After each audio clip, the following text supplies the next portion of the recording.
Namaskar.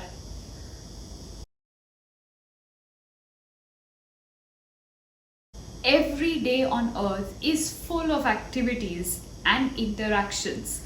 You would agree, right?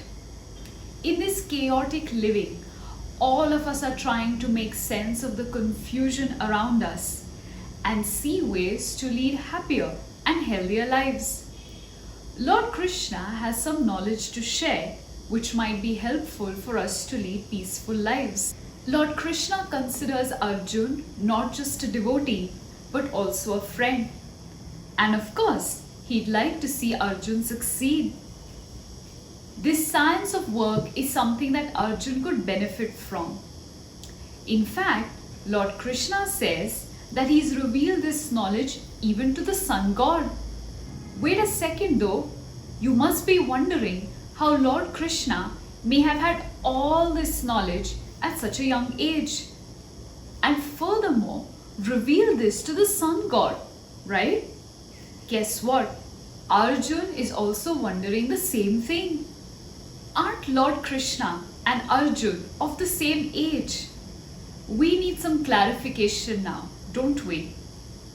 The 4th chapter is where Lord Krishna is going to throw some light on the presence of God, the duties of us mortals, also known as living beings, and ways in which we can acquire spiritual mastery.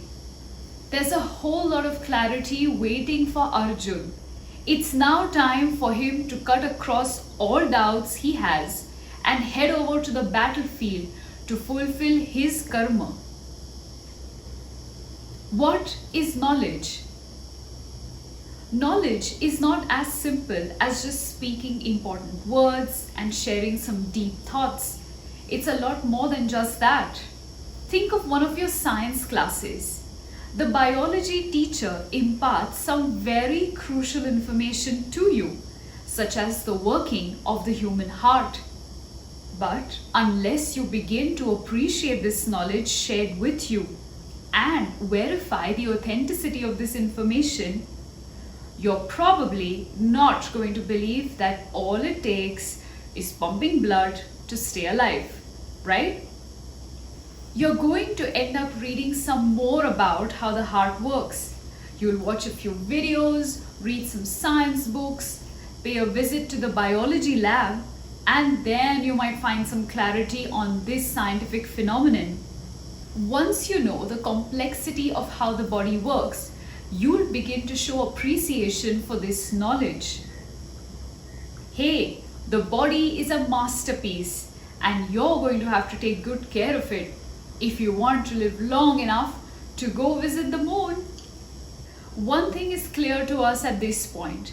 To start believing in this newfound knowledge, we're going to need some convincing. Lord Krishna knows that this is the exact way for Arjun too. He cannot just throw words at Arjun and expect him to know it all at once. This is an uphill task, and Arjun is going to need more than just words to believe in this spiritual wisdom. The Science of Yog.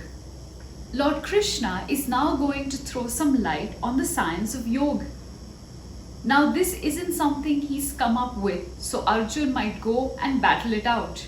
It's much more than that and has been in existence for a very long time. How long then? Let's take a look. Lord Krishna says that this knowledge was first imparted to the sun god himself, Vivaswan or Surya. Lord Surya further shared it with Manu, who is believed to be the originator of humankind. Manu in turn has taught the science of Yog to Ikshvaku, the first king of the solar dynasty. So let's just say that this science has been around for a really long time. Here's a little tidbit about knowledge for you. There are 2 ways that you can learn something new. One way is to do it all on your own. Think of it as some kind of a research. You look for clues, you study some phenomenon, and you then draw your conclusion about it. This process is called an ascending process. It'll take a whole lot of time and testing for you to acquire knowledge in this way. That's because you're an investigator. You're going to get to the bottom of things, and this is something that will take time. On the other hand, there is a slightly easier way to gain knowledge. That is to find an authentic teacher who has spent years and years learning about the phenomenon and has a whole lot of experience in sharing and teaching all this learning. This is called as the descending process. That is the guru-disciple mode of learning. This is the exact same process by which the science of yoga has been passed on from one generation to another and is seen in existence today. Who do you think was the first to receive such descending knowledge? It was the firstborn, Lord Brahma. God himself shared this divine knowledge with him. Lord Krishna, as he is revealed, shared it with the sun god. There is one issue that arises with such descending knowledge. What do you think that might be? Well, that is the loss of purity in the passage of the knowledge. How can you make sure that what's being taught passes on exactly as it is? There's to be no misrepresentation. An error in understanding the meaning of what has been said. If that happens, we're going to need someone to step in. It seems that the supreme force needs to step in and take care of the chaos. So God himself re-establishes order in the society by descending on earth or appointing a God-realized saint who will work on his behalf. Dhanyavad.